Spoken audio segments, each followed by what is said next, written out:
నలుగురు మంత్రులు ఒక స్పీకర్ దళిత సామాజిక వర్గం నుంచి ఇవాళ ఈ వేదిక మీద కూర్చున్నారంటే సామాజిక న్యాయం అనేది కాంగ్రెస్ పార్టీతోనే సాధ్యమవుతుంది. సమాన అవకాశాలు ఈ ప్రభుత్వంలోనే ఉంటాయి.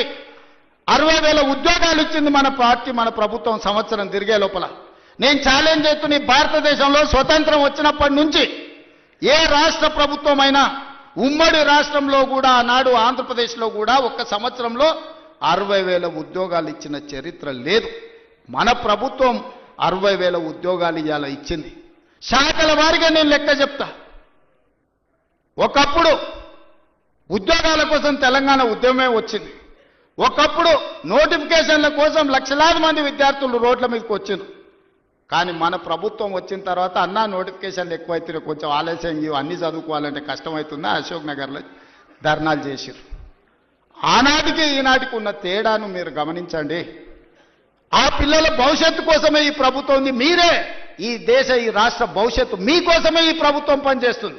మీ భవిష్యత్తును తీర్చిదిద్దాలన్నదే మా ఆలోచన. మాకేముంటుంది, మేము అన్ని సాధించినాం. మాకు రావాల్సిన అవకాశాలన్నీ మాకు వచ్చినాయి. ఇంకా మేము కొత్తగా సాధించేది ఏం లేదు. మాకు ఆనందాన్ని ఇచ్చేదే మీ భవిష్యత్తు. మిమ్మల్ని తీర్చిదిద్దుతే మేము విజయం సాధించినట్టే. ఇవాళ మీ అందరి కోసం ఈ రైతుల పిల్లలే ఈరోజు వ్యవసాయ శాఖ యూనివర్సిటీలో చదువుకుంటున్నారు. ఇవాళ డాక్టర్లైనా, లాయర్లైనా, ఇంజనీర్లైనా, ఐఏఎస్ ఐపీఎస్లైనా ఈరోజు ఈ రైతుల పిల్లలే ఈరోజు డాక్టర్లు, లాయర్లుగా రాణిస్తున్నారు.